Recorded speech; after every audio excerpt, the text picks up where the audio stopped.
Quick work this morning. After meeting in executive session, city leaders in Boise spent less than a minute voting to dismiss the man Mayor McLean appointed to keep tabs on the Boise Police Department. It comes at a time of turmoil for BPD, and it's not the first of her appointees McLean has fired. Our Jake Garcia was at today's meeting. Jake?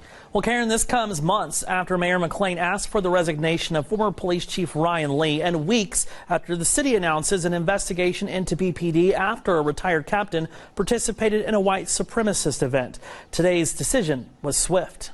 I move for council's approval that we remove Jesus Hara as director of the Office of Police Accountability effective immediately for the reason that we have lost confidence in Mr. Hara's ability to lead as OPA director. A year and 3 weeks into taking the helm, Jesus Hara has been fired as director of Boise's Office of Police Accountability. The removal comes after City Council voted 5-1 to remove him. The mayor and council members who voted to remove Hara would not go on camera to talk about the reason behind his firing or say whether there was an internal investigation prior to today's vote. In a press release, the mayor says in early November that she learned that Hara was conducting what she calls unauthorized surveillance on community members by exploiting his access to police body cameras and viewing more than 8,000 videos. She did not elaborate on the surveillance, but calling it an invasion of privacy outside of his directive as OPA director. The lone vote not to remove Hara came from City Council member Lucy Willits, who was not on the council at the time of the OPA's creation. I respect my fellow council members' votes. We all had a difficult vote to make. For me, I do not feel like this office was set up for success, and I could not in good conscience fire the director.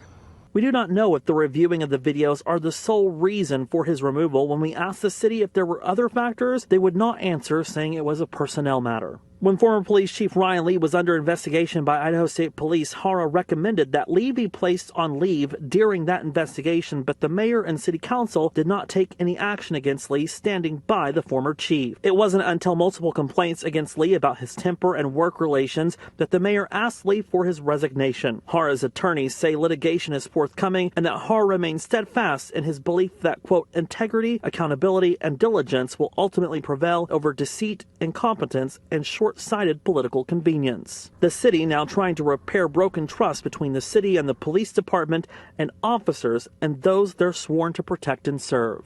And now, Jake, on the surface, it kind of seems like the Office of Police Accountability should be able to view body camera footage. Yeah, it appears that he does have that capability, according to city ordinance that created the office last year, which passed the city council unanimously. The scope of that office states that the OPA, quote, has full, unrestricted, and complete access to all information, files, and evidence or other materials except as otherwise provided by law. So in addition to investigating complaints and all internal affairs investigations, he's also able to conduct mandatory audits of the police department. So what's going to happen with the office now without a director? Well, the office is still operating. The staff will continue to work as the mayor and 3 council members, Elaine Clegg, Holly Woodings, and Jimmy Halliburton, act as oversight as the city begins to search for an interim director.